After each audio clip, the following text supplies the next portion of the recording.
tardes, muy buenas tardes. Este es su programa Antena Internacional, el programa que le trae el análisis de la semana acerca de los principales acontecimientos del mundo a nivel mundial. Hoy tenemos una edición especial, tenemos como invitada a la embajadora Irene Jores de la Unión Europea. Antes de ir a la entrevista de fondo, vayamos a nuestra acostumbrada sección El personaje de la semana.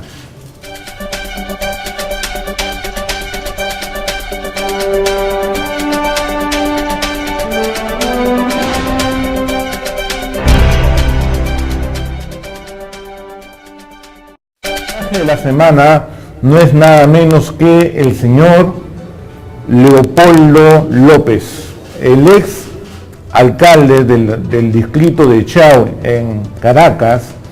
Se ha convertido en el eje de la noticia de esta semana, debido justamente a la presentación de una protesta contra el gobierno del presidente Nicolás Maduro. Él se encuentra actualmente recluido en una prisión militar para ver si es que se le van a hacer cargos acerca de sus funciones que ha ejercido en esta última semana. Se considera que la comunidad internacional está muy atenta acerca de su situación de él, y esperemos que el diálogo y la conciliación se apodere hoy del pueblo venezolano en estas horas tan difíciles que pasa la democracia venezolana. López encabeza lo que es un sector de la oposición, de lo que es la Mesa de la Unidad Democrática, que se opone al gobierno de Maduro. Dicho esto, vayamos ahora a la cifra de la semana. La cifra de la semana, vamos a tener la cifra de la semana en estos momentos, y es una cifra 19.000 millones de dólares. ¿Qué cosa es esta cifra? Esta cifra, señores, es lo que ha pagado esta semana la red social Facebook a WhatsApp, por la compra de WhatsApp. ¿Cómo se puede explicar esta compra? Resulta que para ya muchos Facebook es una antigua red y necesita renovarse, debido a que en los últimos años se ha detectado que hay mucha competencia por esta red social, y hay muchas jóvenes, sobre todo, que se están mudando a otras redes.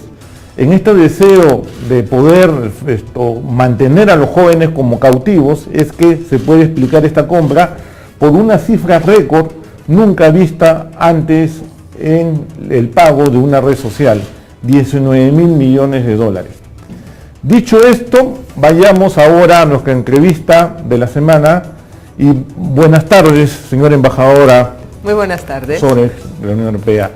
Bueno, tenemos muchos temas que hablar a nivel bilateral. Primero yo quisiera comenzar con lo que es este 1 de marzo. Se cumple un año de entrada en vigencia de lo que es el Tratado de Libre Comercio entre Perú y la Unión Europea. ¿Cuál es el balance que podemos hacer al primer año de haber ingresado en función? Ante todo, muchísimas gracias por la oportunidad de estar con ustedes en el programa. Yo creo que es una gran oportunidad de platicar sobre nuestros varios temas que tenemos en la relación entre la Unión Europea y en el Perú. El Tratado de Libre Comercio, el Tratado Comercial, así se llama, con Perú y con Colombia, es para nosotros un tratado muy moderno, ¿no? Un tratado de última generación, que lo llamamos. ¿Por qué? Porque uno de los tratados de comercio en sus primeras generaciones han sido únicamente tratados de reducir aranceles sobre los bienes, ¿no? Sobre el intercambio de bienes.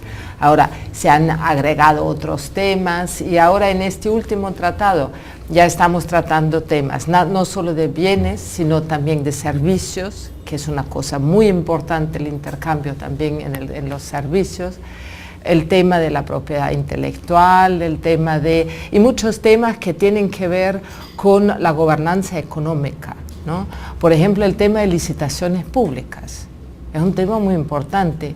Son temas que son el tratamiento sin discriminación de todos los competidores por contratos públicos y el compromiso de los gobiernos que suscriben el convenio a respetar esas reglas, ¿no?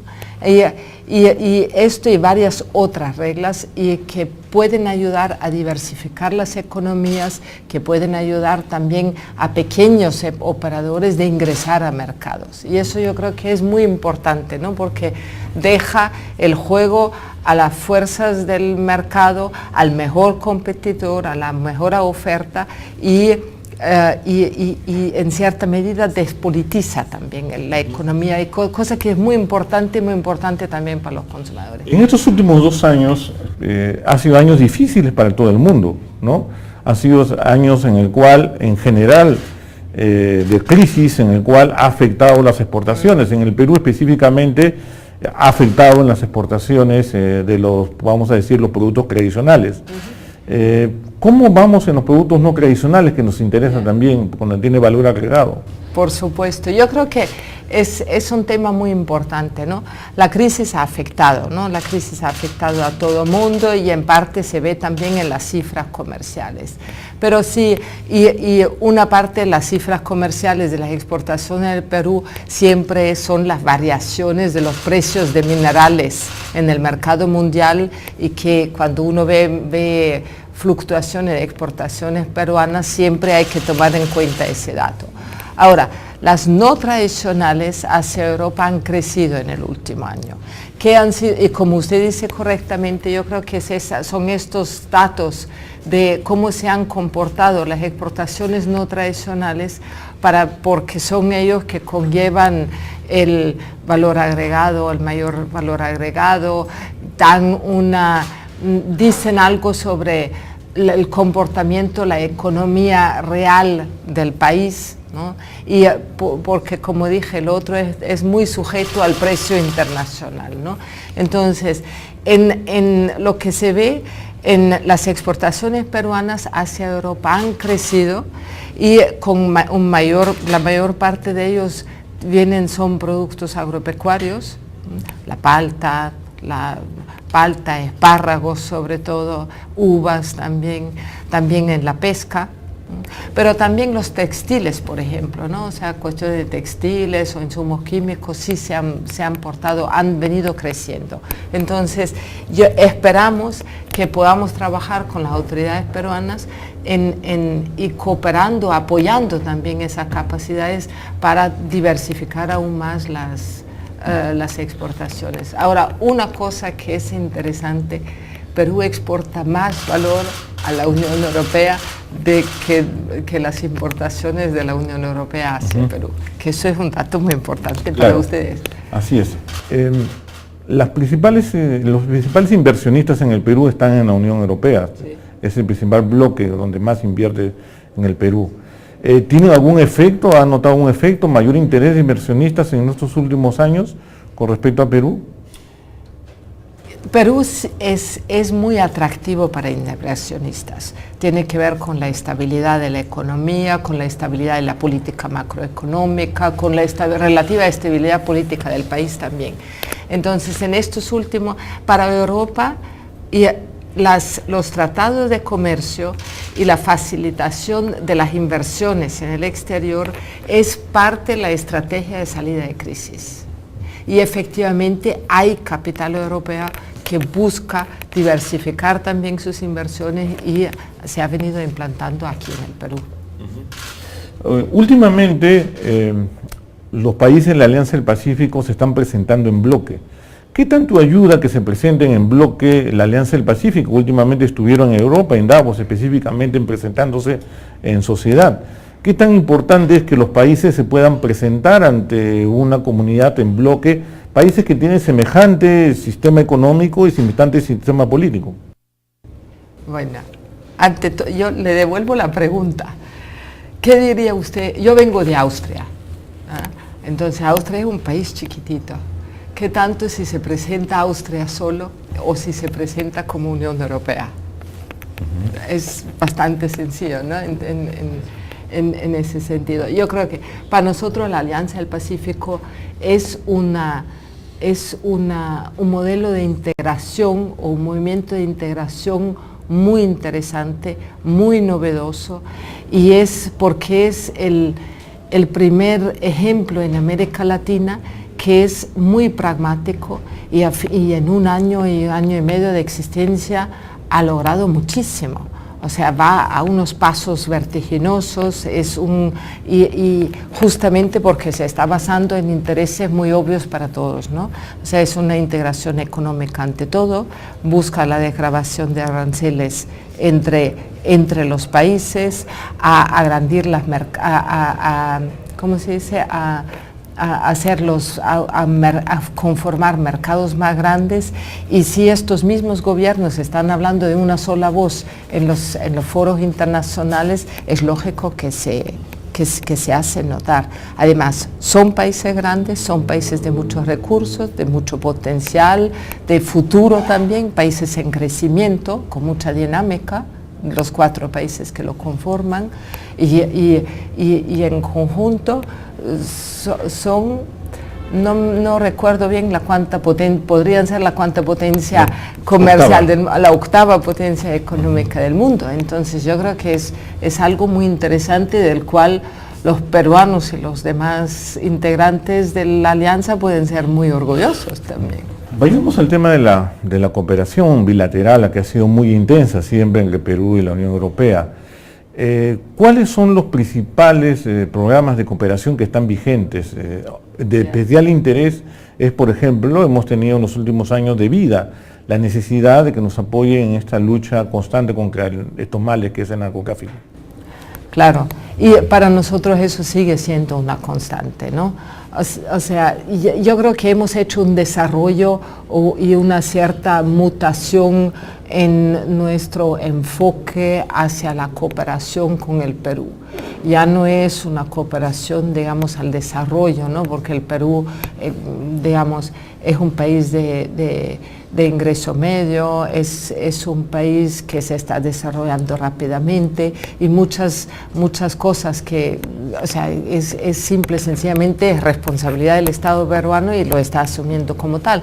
Entonces, nosotros hemos definido junto con las autoridades ciertas áreas estratégicas, ¿no? Que nos interesan a nosotros y les interesan a ustedes, que son toda la parte de la lucha contra el narcotráfico.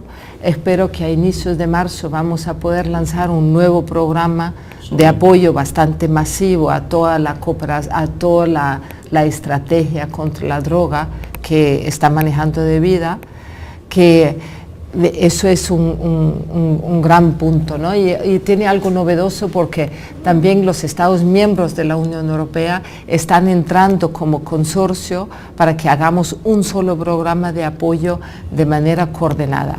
Entonces, esto va a seguir de todas maneras. Tenemos otro programa que también es de mucho interés mutuo, es el programa de apoyo al comercio.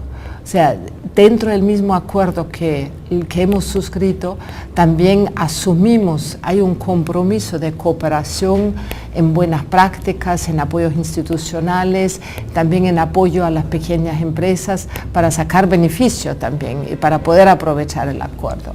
Señora embajadora, aquí nos quedamos un ratito, vamos a tener una pequeña pausa y volvemos con la entrevista.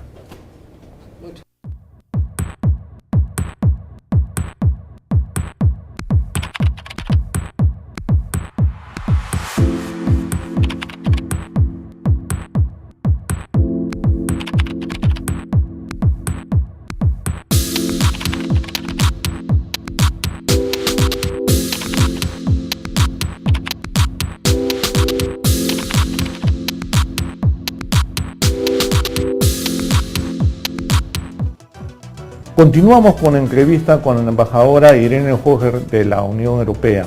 Nos habíamos quedado en la cooperación bilateral. Es cierto, ha evolucionado la cooperación bilateral. ¿Cuáles son los nuevos ejes que va a tener acá en el futuro? Tengo entendido que va a haber una reunión muy importante para evaluar no solamente la cooperación con respecto al Perú, sino a América Latina.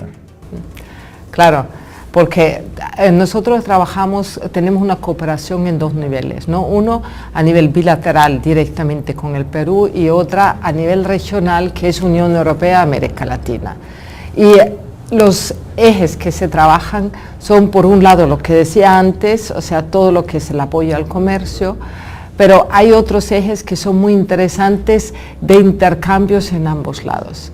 Un gran programa sobre el cambio climático, que se llama Euroclima, y que vamos a seguir trabajando en ello, y vamos a tener algo, yo creo que va a interesar mucho a los peruanos, es un nuevo programa Erasmus Plus, que es un nuevo programa de becas, de intercambio de estudiantes, de intercambio universitarios para profesores, pero también de intercambio universitario entre administraciones de universidades, por ejemplo, entre bibliotecarios que puedan trabajar juntos, desarrollar ciertas tecnologías y ciertos métodos de manera conjunta, o simplemente también intercambiar buenas prácticas que tienen, ¿no? Entonces yo pienso que es una cosa muy importante.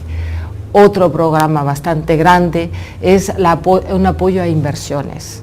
Tenemos una facilidad de inversiones que es una combinación de donaciones con préstamos y que es para financiar las grandes infraestructuras, o sea, facilitar inversiones grandes, o sea, de público-privado, o sea, pero que con lo que podemos, por ejemplo, financiar tecnologías alternativas, redes de transmisión, etcétera, ¿no? O sea, también tecnologías de agua, etcétera. Muy importante para nosotros. Otro programa, todo lo que es ciencia, tecnología y apoyo a pequeñas y medianas empresas. Va a ser otro eje en nuestro programa regional con América Latina, porque justamente nos vemos más y más como partenarios, ¿no? Como estamos cooperando, queremos tener relaciones en todos los diferentes ejes de diferentes, digamos, instituciones, organizaciones, universidades y empresas. Uno de los temas que más interesa a los peruanos es lo que está sucediendo en este proceso de la solicitud de las visas Schengen, ¿no? Ya. Vamos a ver, en primer lugar, hay una gran expectativa. ¿Cuáles son los pasos que faltan? Ya se ha recorrido un gran tramo. ¿Qué es lo que está faltando actualmente? Bueno, ante todo, quiero felicitar a todos los que han apoyado y empujado y trabajado en ese dossier, porque todos los pasos que se han recorrido hasta ahora han sido mucho trabajo y se han recorrido en un tiempo récord. Este es un papel de la Cancillería. Un papel de la Cancillería. La iniciativa venía vía España porque alguien lo tiene que introducir en el Consejo de Ministros, pero después la Cancillería la Cancillería peruana ha trabajado con mucho empeño y muy hábilmente, muy discretamente, muy hábilmente, pero han hecho su trabajo realmente en los niveles donde hacía falta y bueno, lo que hace una buena diplomacia, ¿no? Entonces, y que se ha llegado a tener básicamente el acuerdo y la decisión, lo que era lo más difícil está detrás, ¿no? Entonces, hay una decisión política de exonerar de la visa Schengen a Perú y Colombia, y lo que está por delante es la ratificación por el Pleno del Parlamento Europeo. Que será más o menos... Que puede ser a inicios del otro mes, creo.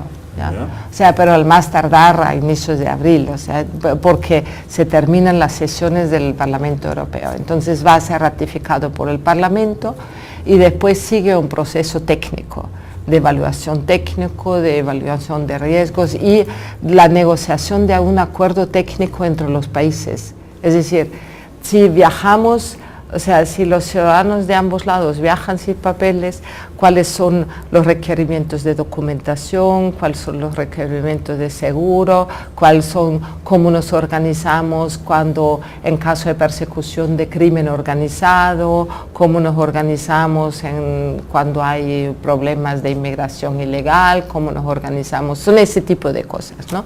Entonces se suscribe un convenio y ese convenio se tiene que ratificar en los diferentes países miembros, o sea, en el Perú y en los diferentes países miembros de la Unión Europea. Cada uno, en forma individual. Claro, porque una vez que usted entra al espacio Schengen, usted viaja por donde quiere, o sea, le da la libre circulación en todo el espacio Schengen, ¿no? En todos los 25 Tal vez sería países. bueno recordar cuál es el espacio Schengen, ¿no? Son los siguientes países, ¿no? Alemania, Austria, Bélgica, Dinamarca, Eslovaquia, Eslovenia, España, Estonia, Finlandia, Francia, Grecia, Países Bajos o Holanda, Hungría, Islandia, Italia, Letonia, Lituania, Luxemburgo, Malta, Noruega, Polonia, Portugal, República Checa, Suecia y Suiza, que me parece que su estatus va a cambiar dentro de poco, ¿no? Por como un referendo interno, ¿no? Bueno, problemas internos de ellos, ¿no? Es un problema interno, efectivamente los suizos han tenido un referéndum de frenar o de reducir la libre circulación de ciudadanos que vienen de la Unión Europea, ¿no? Entonces, de la Unión Europea, y eso, bueno, ha provocado una cierta tensión, pero hasta la vez Suiza no es parte de la Unión Europea, pero sí es parte del espacio Schengen, ¿no? Una de las condiciones que lo colocó al Perú para poder continuar con este proceso de la visa Schengen es el pasaporte electrónico. ¿Hay otra cosa más adicional que se le está solicitando al Perú para que trabaje, para poder dar mayor seguridad a todo ese proceso? Bueno, hay requerimientos técnicos que los ven los especialistas consulares, ¿no? O sea, lo que se evalúa en realidad es cuáles son las cuestiones sobre las cuales se trabaja. La inmigración ilegal, la seguridad de los documentos, como usted dice, el crimen organizado, o sea, cómo organizarse, cómo organizar los controles del lado del país, o cómo organizar también la transmisión de información en ese caso. O sea, son 3, 4 cuestiones que se trabajan y sobre estos los técnicos y los consulares se tienen que entender. Y es lo que conlleva finalmente, o sea, son los puntos que están después en este acuerdo técnico. En conclusión, si todo sigue, digamos, como ha continuado antes, vamos a tener esta visa Schengen por 90 días, para los peruanos más o menos alrededor de finales de año. Finales de año, yo diría, es muy difícil porque hay algunos plazos que no se pueden controlar bien, que es por ejemplo la ratificación del convenio final en los diferentes países. Entonces, pero todos que estamos más o menos en ese proceso, estamos contando con finales del año 14, inicio del año 15, entonces un poquito de paciencia todavía. Okay. El último punto que quería tocar en esta entrevista es el tema de la reunión muy importante que va a tener en diciembre acá en Lima, COP20, acerca de las medidas que hay que tomar para evitar este cambio climático o contrarrestar los efectos que ya tiene este cambio climático. ¿Cuál es la política de la Unión Europea con respecto a este tema específicamente del COP20? Mire, en Europa el tema del medio ambiente es un tema prioritario, ¿no? En Europa es un tema que está muy anclado también en la idiosincrasia de los ciudadanos. A muchos de ustedes que viajan a Europa, lo que les gusta es que las ciudades son limpias, que el transporte público, que los paisajes verdes, o sea, son esas cosas que son de mucho valor.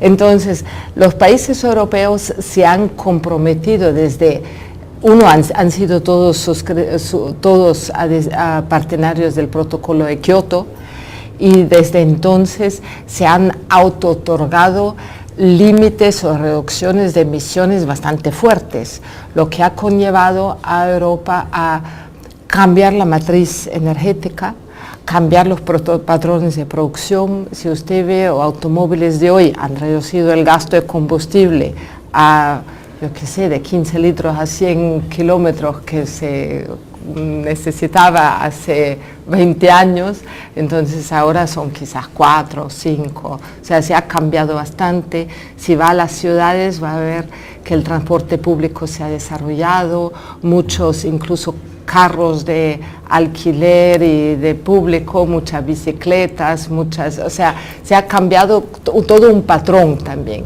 Y si va más dentro, entonces se ha tenido políticas de estímulo de energético que ha conllevado a muchas casas de particulares, por ejemplo, de empezar a trabajar con energía solar, las ciudades con energías renovables de vientos, o sea, eólicas, y eso también de repente que en una casa quizás ni siquiera ya está conectada a la red, sino produce y mantiene su propia energía, y ha en cierta medida también democratizado la energía, ¿no?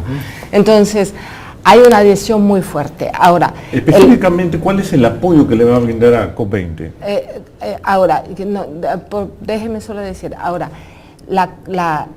el cambio climático es hoy en hoy una amenaza a la sostenibilidad, sobre todo de los países, entre otros como Perú. O sea, el cambio climático que es, ¿qué provoca? Es mayores desastres, muchos desastres mucho más frecuentes, la reducción de los glaciares, claro. con esto la reducción de las fuentes de agua, un cambio, la pérdida la pérdida de la capacidad genética y biológica del país, las sequías, y yo creo que un país tan digamos, de tantos extremos como claro. El Perú, diversos pisos ecológicos es muy importante, ¿no? Entonces, de reducir la emisión de gases y de frenar ese cambio climático es de vital importancia para las generaciones futuras. Entonces, así que no es el evento en sí mismo, el evento en sí mismo es el evento más grande que Perú jamás ha tenido. Van a ser 15.000 personas que llegan a Lima durante 15 días a tener un evento internacional. Perú hoy tiene la presidencia de un movimiento mundial y todo mira la presidencia peruana. Nosotros estamos muy focalizados sobre la presidencia peruana porque es la presidencia peruana que tiene que preparar un nuevo acuerdo de cambio climático a nivel mundial que se pretende suscribir en París en el 2015 y es un reto y una responsabilidad muy grande, tanto de hospedar el evento, pero más todavía es al equipo negociador peruano que tiene que viajar y a ver cómo pone en conjunto las diferentes posiciones de los diferentes países para poder concluir con un preacuerdo donde los países se comprometen a ciertas medidas de mitigación, se llama de reducción de emisiones, a otros patrones de transporte, a otros patrones de producción, y yo creo que el reto es allí. Y hay otro reto más, es una oportunidad para el Perú de implementar la propia agenda de medio ambiente, la propia agenda de cambio climático, que es una tarea importante y yo creo que de vital importancia para todos los peruanos. Bueno, señora embajadora, muchas gracias por su visita aquí y con ustedes será para una siguiente oportunidad. Hasta la próxima semana aquí en su programa Antena Internacional.